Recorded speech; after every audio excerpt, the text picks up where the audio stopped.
जिस तरह घर से दूर ऑफिस में पंजाबी पंजाबी को देखकर, गुजराती गुजराती को देखकर और बंगाली बंगाली को देखकर खुश होता है, ठीक उसी तरह जब दूसरे मुल्क में भारतीय मूल का बंदा कोई कंपनी नहीं बल्कि सीधा चलकर आता है तो फिर दिल गदगद हो उठता है। उम्मीद जागती है कि दोनों देशों के रिश्ते और मजबूत होंगे। कुछ ऐसी ही आस ब्रिटेन के पूर्व प्रधानमंत्री ऋषि सुनक से भी थी। हालांकि वो कितनी पूरी हुई कहना थोड़ा मुश्किल है, लेकिन लोगों में इस बात को लेकर एक उल्लास था कि हमारे यहाँ का लड़का गोरों पर राज करेगा। और अब इसी तरह पूरे हिंदुस्तान की निगाहें दुनिया के सबसे ताकतवर मुल्क अमेरिका पर है, जहां कमला देवी हैरिस राष्ट्रपति पद की उम्मीदवार है। जी हाँ, ऐसे में हर हिंदुस्तानी को अपने लिए यूएस से बड़ी खुशखबरी की आस है। लेकिन क्या सच में कमला हैरिस का यूएस प्रेसिडेंट बनना भारत के हक में होगा? क्या कमला हैरिस यूएस में भी खुद के अंदर मौजूद हिंदुस्तानी को देख पाती हैं? ये कुछ बड़े सवाल हैं जिनका जवाब आज हम इस वीडियो में जानेंगे कि अतीत में भारत को लेकर कमला हैरिस ने क्या किया और क्या उनकी वजह से अब अमेरिका और भारत के संबंधों पर कोई बड़ा असर होने वाला है। तो चलिए वीडियो शुरू करते हैं।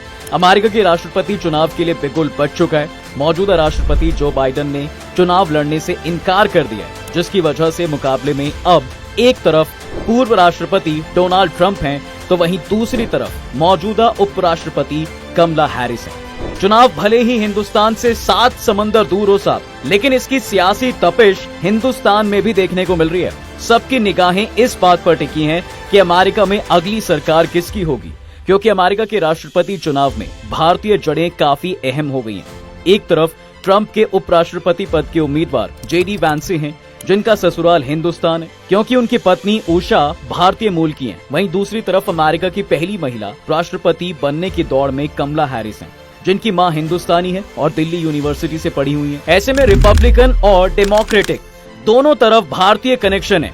यही कारण है कुछ भारतीयों ने अपने अपने हिसाब से अपना पाला अभी से चुन लिया है। वैसे इस तरह कुछ साल पहले जब ऋषि सुनक ब्रिटेन के प्रधानमंत्री बने थे तो इसे लेकर हिंदुस्तानियों में ऐसी खुशी थी मानो उनका लड़का सरकारी नौकरी लग गया हो। खुश होना लाजमी भी था, क्योंकि जिन अंग्रेजों ने हम पर 200 साल राज किया है, वहाँ की हुकूमत अब कोई हिंदुस्तानी और वो भी एक हिंदू चला रहा था। ऐसे में सुनक के पीएम बनने से उम्मीद जताई जा रही थी कि यूके और भारत के संबंधों में मजबूती देखने को मिलेगी, मगर ऐसा कुछ खास देखने को मिला नहीं। सुनक के कार्यकाल के दौरान मुक्त व्यापार समझौते यानी एफटीए पर कोई बात नहीं बनी। उल्टा ग्रेजुएट वीजा स्कीम, ब्रिटेन जाने की पात्रता की सैलरी सीमा बढ़ाने जैसे कई फैसले भारतीयों के हक में नहीं माने गए। ठीक इसी तरह भारतीय पहचान से जुड़ी कमला देवी हैरिस जब अमेरिका की उपराष्ट्रपति बनी तो भारत में बहुत चर्चा हुई। मंदिरों में पूजा पाठ हुए, रंगोली बनाकर खुशियां मनाई गई, बड़े बुजुर्गों ने आशीर्वाद देकर कमला को दिल से शुभकामनाएं दी। लेकिन कमला हैरिस कभी भारत नहीं आई। जून 2021 में पीएम नरेंद्र मोदी ने अपने अमेरिका दौरे के दौरान उन्हें भारत आने का न्योता भी दिया था, मगर वो उपराष्ट्रपति बनने के बाद एक बार भी भारत नहीं आई। साथ ही उनके उपराष्ट्रपति बनने से भारत अमेरिका संबंधों पर भी कोई खास असर नहीं हुआ। पर अब जो बाइडेन के राष्ट्रपति के रेस से बाहर होने के बाद सारा फोकस कमला हैरिस पर आ गया और उन्हें डेमोक्रेटिक पार्टी की उम्मीदवारी मिल गई, इसलिए उम्मीदें फिर जग गई हैं। बता दें कि कमला हैरिस का जन्म साल 1964 में कैलिफोर्निया के ओकलैंड में हुआ था। कमला के माता पिता मूल रूप से अमेरिकी नहीं थे और वो बाहर से अमेरिका आए थे। उनकी मां श्यामला गोपालन चेन्नई की थी, जो कि एक कैंसर शोधकर्ता थी।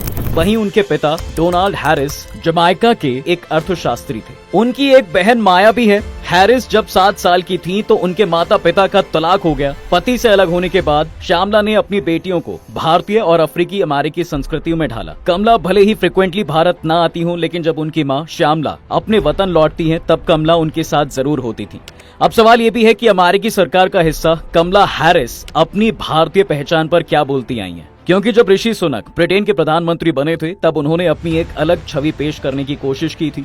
हालांकि उनके परिवार का ताल्लुक भारत से था, मगर वो अपनी भारतीय पहचान से ज्यादा अपने हिंदू होने की पहचान पर खुलकर बोलते थे। वहीं इधर कमला हैरिस भारतीय पहचान का जिक्र ज्यादातर अपनी माँ पर बात करने के दौरान ही करती हैं, क्योंकि उनकी मां हिंदुस्तानी थी और उन्होंने उन्हें अकेले ही पाला था। यही वजह है कि भाषणों से लेकर ट्वीट तक में कमला हैरिस की हर बात में मां की कई बात का जरूर जिक्र मिलता है। जमैका, भारत और अमेरिका, ऐसे में कई पहचान से जुड़े सवालों पर जब कमला हैरिस से एक बार सवाल किया गया तो उन्होंने कहा कि मैं एक अमेरिकी कहलाना ही पसंद करती हूँ, मगर उनका नाम हिंदुस्तानी था, इसलिए उन्होंने अपने नाम का मतलब अपनी आत्मकथा द ट्रूथ बी होल्ड में भी समझाया था। कमला ने अपनी किताब में लिखा था, मेरे नाम का मतलब कमल का फूल है। भारतीय संस्कृति में इसकी काफी अहमियत है। कमल का पौधा पानी के नीचे होता है, जबकि फूल पानी के सतह से ऊपर खिलता है और जड़ें नदी तल से मजबूती से जुड़ी होती हैं। वैसे कमला सिर्फ नाम से ही भारतीय नहीं है सर, उन्हें हिंदुस्तानी खाना बनाने का भी बड़ा शौक है। 2020 में चुनाव प्रचार के दौरान कमला एक वीडियो में भारतीय खाना बनाती और दक्षिण भारत पर बात करती देखी थी। कमला ने कहा था कि वो खूब सारा चावल, दही, आलू की रसदार सब्जी, दाल और इडली खाते हुए बड़ी हुई हैं। दिलचस्प बात यह है कि जब कमला ने 2014 में वकील डगलस एम्पहॉफ से शादी की थी, तब भी उन्होंने भारतीय और यहूदी परंपरा दोनों निभाई थी। उनकी प्रोफेशनल लाइफ की अगर बात करें तो अमेरिका के उपराष्ट्रपति बनने से पहले भी कमला हैरिस का बड़ा सार्वजनिक जीवन रहा। कमला का करियर एलामेडा कंट्री में डिस्ट्रिक्ट अटॉर्नी के दफ्तर से शुरू हुआ था। कमला हैरिस साल 2003 में सैन फ्रांसिस्को की डिस्ट्रिक्ट अटॉर्नी बनी। बाद में वो कैलिफोर्निया की पहली ब्लैक अटॉर्नी जनरल के पद पर बैठी। इस नियुक्ति के बाद कमला का कद धीरे धीरे डेमोक्रेटिक पार्टी में बढ़ता चला गया और फिर वो साल 2017 में कैलिफोर्निया से सीनेटर चुनी गई। अब जरा ये भी समझ लेते हैं कि भारत से जुड़े मुद्दों पर कमला हैरिस का क्या रुख रहता है। तो बता दें कि कमला हैरिस अपनी भारतीय पहचान पर बोलने के साथ साथ भारत से जुड़े मुद्दों पर भी अपनी राय रखती रही हैं। साल 2019 में जब भारत सरकार ने कश्मीर से अनुच्छेद 370 को हटाया था, तो हैरिस ने इसका विरोध किया था। हैरिस ने कहा था, हम कश्मीरियों को ये याद दिलाना चाहते हैं कि वो अकेले नहीं है, हम हालात पर नजर बनाए हुए हैं। तब ऐसा लगा था कि वो मोदी सरकार के कामकाज से बहुत ज्यादा खुश नहीं है। हालांकि जब हैरिस उपराष्ट्रपति बनी तो उनका मोदी सरकार को लेकर रुख अलग दिखा। कमला ने कोविड से निपटने और भारत के वैश्विक शक्ति के तौर पर उभरने को लेकर पीएम मोदी की तारीफ की।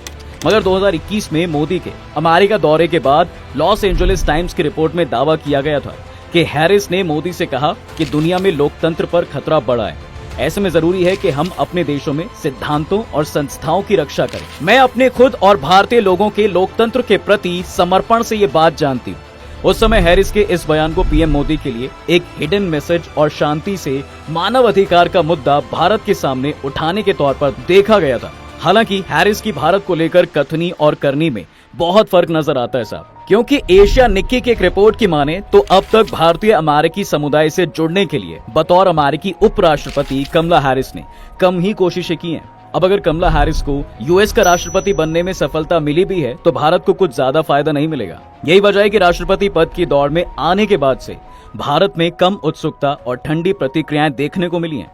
इसका कारण ये भी है कि कमला हैरिस के उपराष्ट्रपति रहने के दौरान भारत अमेरिका के संबंधों पर वैसा असर नहीं हुआ जैसी उम्मीदें जताई जा रही थी। ऐसे में कुछ जानकारों का कहना है कि अगर कमला हैरिस राष्ट्रपति चुनाव जीतती भी हैं, तो इससे भारत और अमेरिका के बीच कोई खास बदलाव देखने को नहीं मिलने वाला। उल्टा इसका अमेरिकी राजनीति पर ज्यादा असर होगा, क्योंकि कुछ लोग कहते हैं कि कमला हैरिस अपनी भारतीय पहचान को ज्यादा आगे नहीं रखती हैं। वो अपनी जमाका की पहचान पर ज्यादा जोर देती रही हैं। वहीं कुछ तो हैरिस में भारतीय मूल के शख्स से ज्यादा उनमें अमेरिकी अधिकारी की झलक देखते हैं। इसलिए हम भारतीयों के लिए भी ये एक रियलिटी चेक है कि नेता किसी का सगा नहीं होता, वो चाहे कहीं का भी क्यों ना हो, इररिस्पेक्टिव ऑफ दैट कि वो किस जाति का है और उसका क्या धर्म है। खैर, हैरिस के चुनाव जीतने के बाद भले ही भारत अमेरिका के संबंधों में कुछ ज्यादा सुधार ना आ पाए, लेकिन कुछ खराबी भी नहीं आएगी। दोनों देशों में संबंध वैसे ही बने रहेंगे जैसे पहले थे, क्योंकि भारत के बाइडेन सरकार से अच्छे संबंध रहे हैं और कमला हैरिस भी उसी सरकार का हिस्सा रही हैं। तो कुछ खास अंतर या फिर दूरी देखने को नहीं मिलेगी। और गौर करने वाली बात यह है कि बाइडेन कार्यकाल में रक्षा समेत उभरती हुई टेक्नोलॉजी में भारत अमेरिका के बीच व्यापक रणनीतिक वैश्विक साझेदारी काफी आगे बढ़ी है। अब भले ही कमला हैरिस की जड़ें भारत से जुड़ी हुई हैं, लेकिन भारत को यह विश्वास है कि कई मुद्दों पर वो बाइडेन से बहुत अलग नहीं होंगे।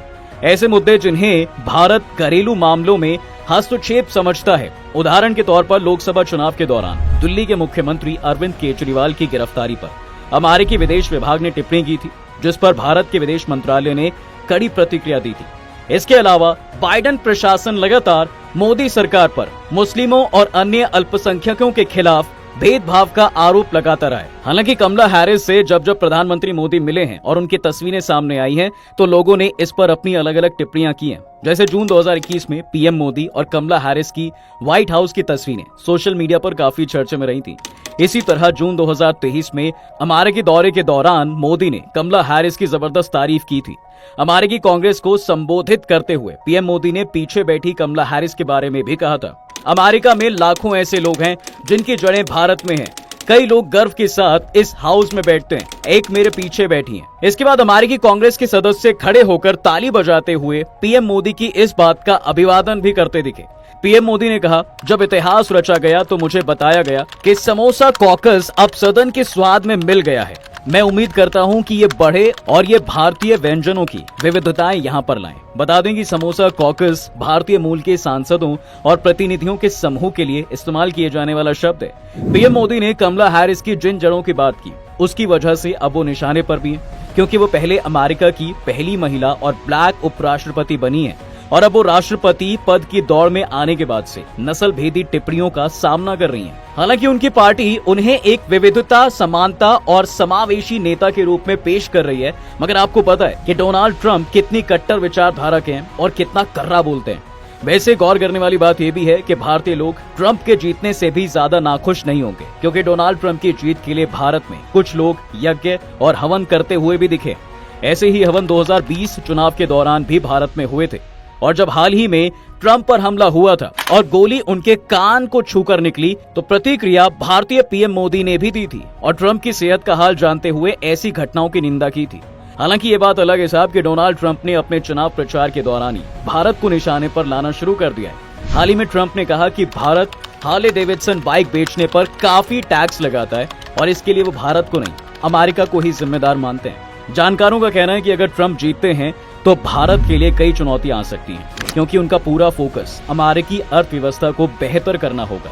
वो प्रदूषण के मामले में भी भारत की मदद ना करने जैसे कई फैसले ले सकते हैं।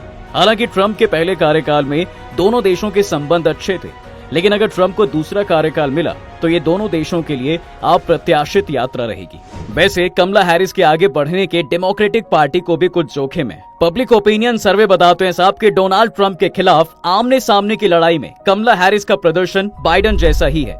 बतौर उपराष्ट्रपति कमला हैरिस का कार्यकाल भी कठिनाई से भरा रहा है। उन्हें मेक्सिको से बढ़ते अवैध प्रवासियों के संकट से निपटने की जिम्मेदारी दी गई थी, लेकिन कई फैसलों के कारण उन्हें भारी आलोचनाओं का सामना करना पड़ा। साथ ही कमला हैरिस पहले भी अमेरिकी राष्ट्रपति पद की उम्मीदवारी हासिल करने की कोशिश कर चुकी हैं, लेकिन साल 2020 में वो इस कोशिश में बुरी तरह नाकाम साबित हुई थी। मगर भारत के नफे नुकसान से इधर अगर कमला हैरिस डोनाल्ड ट्रंप को हराकर यूएस प्रेसिडेंट की कुर्सी पर बैठती हैं, तो वो अमेरिका की पहली भारतीय मूल की राष्ट्रपति होंगी, जो हिंदुस्तान के लिए गर्व का क्षण होगा। साथ ही अमेरिका के इतिहास में आज तक कोई भी महिला राष्ट्रपति नहीं रही है। ऐसे में हैरिस की जीत अमेरिकी इतिहास में भी एक महत्वपूर्ण घटना होगी। पर मूल सवाल वही है कि क्या कमला हैरिस का यूएस प्रेसिडेंट बनना भारत के हक में होगा? इस पर आपकी क्या प्रतिक्रिया है, हमें कमेंट सेक्शन में जरूर बताएं। साथ ही अगर आपको ये वीडियो अच्छा लगा है तो इसे लाइक और चैनल को सब्सक्राइब करना बिल्कुल ना भूलें।